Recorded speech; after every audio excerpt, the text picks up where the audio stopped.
Okay then, hello everyone who's doing some grade 1 and grade 2 theory. Here is a video that's going to cover a few different things. Firstly, just a quick reminder about what a time signature is.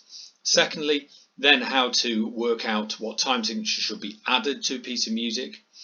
Then we're going to work out how to add missing bar lines, and then finally we're going to look at adding in missing rests from a music to make the value of a bar complete. Okay, so firstly, time signatures tell you two things. The top number tells you how many beats there are in a bar, and the bottom number tells you the beat type. So this bar time signature here is 4/4, so the 4 beats in a bar, and the 4 at the bottom means it's 4 crotchet beats in a bar. So a crotchet in 4/4 equals 1 beat. And that's our time signature. Now, how do we have a go at doing this in a grade 1 or grade 2 theory question? Here we've got a question saying add the time signature to each of these examples, and there are 3 to do. So the first thing that you do is have a little look at the way the music's grouped in terms of how the bar's organised. This is called the beaming of the bar, because often the bar's beaming can give you an idea as to how many beats there are in the bar. The other thing you then do would be to type in the note values that each individual note is worth, and then you can add them up, and then once you've done that, work out what the time signature is and write it in. At grade 1 level, the time signatures are pretty much going to have the number 4 at the bottom of the time signature. When you get to grade 2 level, it might not be a number 4, it might be a number 2. We'll talk about that in a separate video about time signatures and more complicated time signatures. So what I do here is I type in the note values of this bar here. So that would be 2 halves, then 4 quarters, and a 1 beat. I mean, if you're thinking, how do I know that? It's because I've used my little rhythm guide over here to help. Add that lot up, equals 3, and at that point you could type in 3/4, and in it goes. Sometimes if you're not sure, you can double check the next bar. We've got half, quarter, quarter, then 4 more quarters and another 1, and that also again adds up to 3. Okay, then the next one down here, I'm just going to give you a little pause to see if you can get your brains whirring and work out how many beats in the bar that this bar has. You have a quaver, that's a half, crotchet, that's 1, quaver, that's a half, even though I do that maths, that's a 2, so this is 2/4. And then this one down here, minim here, and that's worth 2, then your 2 quarters and a half, so that's another 1, so add them together, 1 plus 2 equals 3, and add that one up. While I'm here, I might as well just also explain this slightly funny looking rhythm here.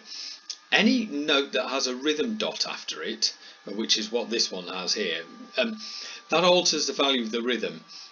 If you've got a dot after the rhythm value, the dot is worth half of the original note value. So this was a quaver, that's worth half.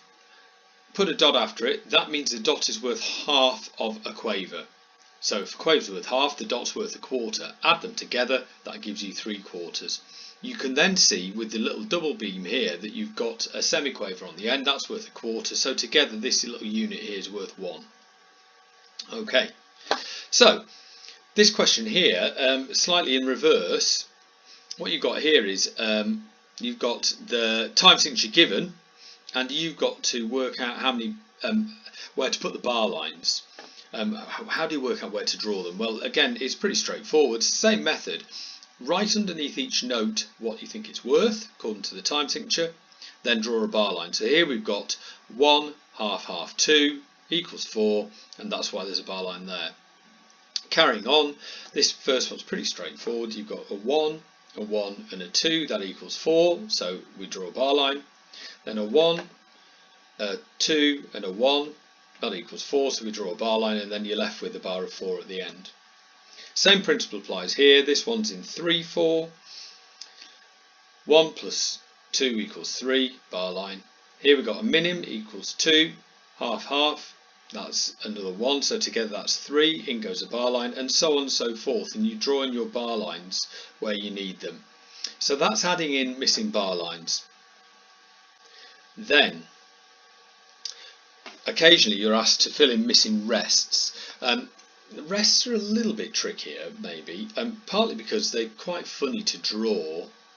They look a little bit odd.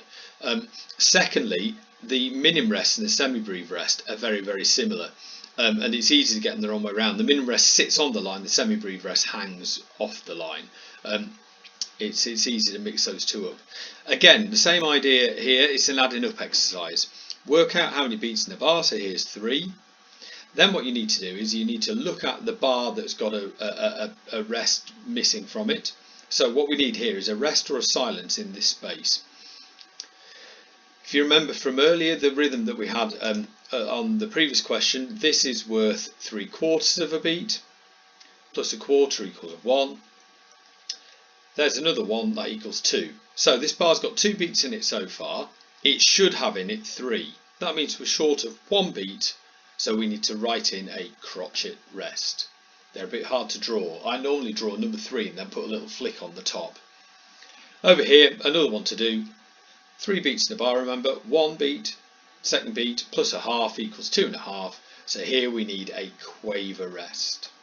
So that's how to tackle any question on a grade 1 paper, and most grade 2 papers as well will be of a sort of like similar standard, maybe slightly trickier rhythms to do, and that takes care of time signatures, takes care of filling in missing time signatures, missing bar lines, and also filling in missing rests. So find a theory paper and have a go.